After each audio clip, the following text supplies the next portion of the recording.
Nah, ini kawan-kawan bisa lihat ya, pertemuan keempat, hukum tindak pidana khusus.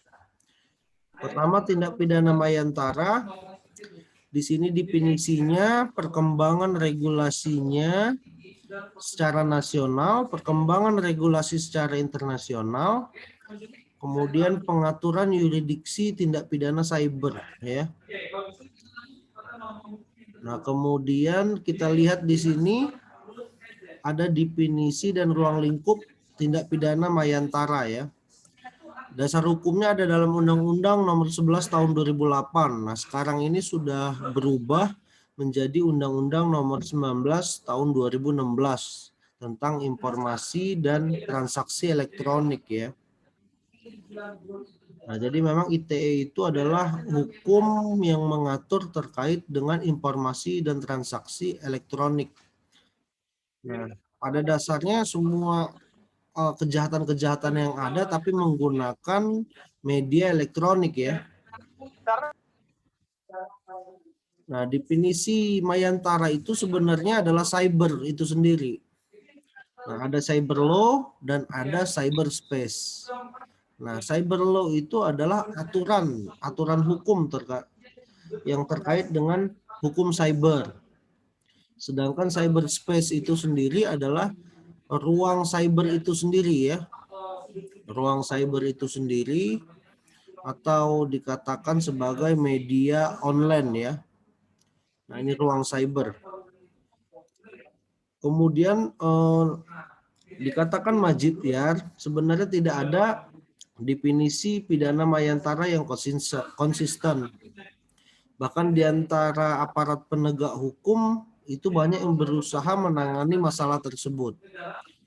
Nah, sebagai analisis tindak pidana Mayantara, fokus pada perbuatannya diancam dengan sanksi dan hukum pidana. Artinya sama seperti hukum-hukum lain dalam pidana, dia ada penjara, ada denda ya. Kemudian sebagian melihat lebih luas terhadap perbuatannya. Nah, ini terkait dengan tindak pidana Mayantara. Saya.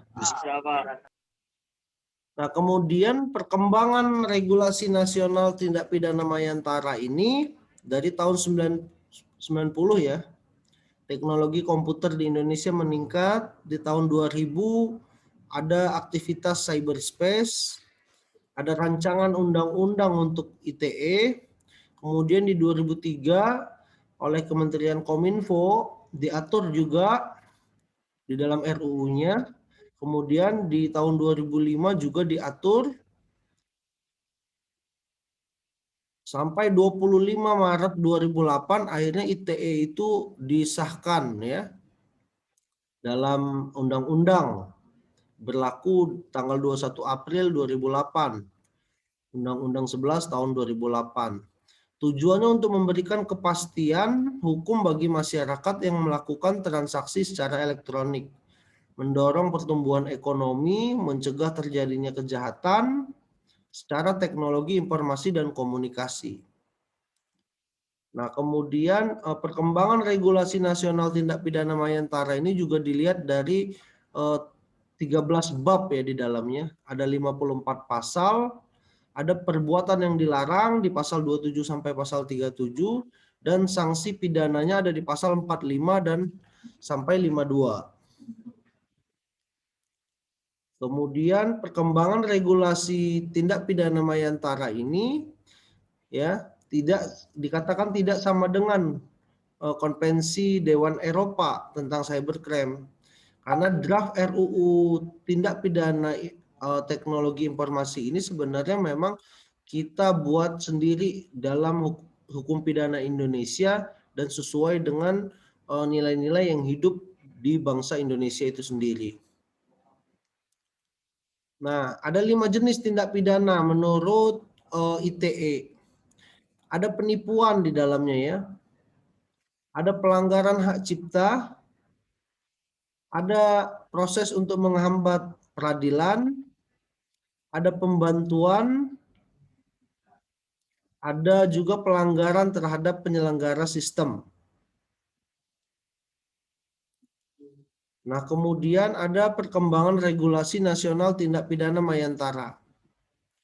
Nah, di sini dalam RUU-nya ada mengenai penggunaan dan perusahaan informasi elektronik. Kemudian ada tanpa hak untuk mengakses komputer dan sistem elektronik. Kemudian juga ada pornografi di dalamnya ya. Sebenarnya banyak, ada judi online ya, ada penipuan online, ada pencemaran nama baik. Nah, kemudian ini ada perkembangan regulasi internasionalnya. Organisasi for Economic Cooperation and Development, OECD ya, membahas komputer dan related economic crime. Kemudian PBB ya, United Nations, itu di Kuba juga mengatur Kongres Pencegahan ya, Prevention of Crime and Treatment of Offender. Pencegahan kejahatan dan penyalahgunaan dari pelaku ITE itu sendiri. Nah, ini juga perkembangan regulasi internasional tentang ITE itu sendiri, ada G8 ya, grup 8 ya. Meeting of Justice and Interior Minister of the Hague. Nah, ini di Kanada, Jerman, Prancis, Italia, Jepang, Inggris, Amerika, Rusia. Nah, di Eropa juga ada ya konsilnya, membahas tentang bahayanya tindak pidana mayantara atau ITE. Kemudian ada pengaturan yuridiksinya di sini dikatakan pasal 2, setiap orang yang melakukan tindak pidana yang berada dalam wilayah hukum Indonesia atau berada di luar wilayah hukum Indonesia mempunyai akibat hukum di wilayah Indonesia, maka dia akan dikenakan hukum pidana Indonesia. Sebenarnya asas pidana ini sama seperti asas dalam pidana pada umumnya ya. Ada asas nasional pasif, nasional aktif, dan asas universal. Nah, ini pengaturannya ya, teritorial dalam tindak pidana cyber.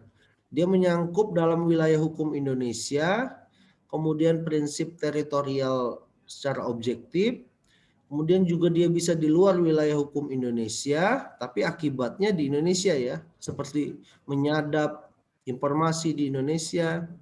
Kemudian juga ada perlindungan di luar wilayah hukum Indonesia yang juga memiliki akibat hukum di Indonesia. Kemudian tujuannya juga melindungi kepentingan suatu negara ya.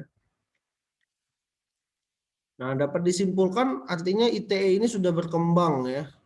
Perkembangannya itu sampai saat ini karena seiring perkembangan zaman sudah makin maju menggunakan dunia IT, maka perlu juga aturan yang tegas mengenai hukum ITE itu sendiri atau hukum mayantara.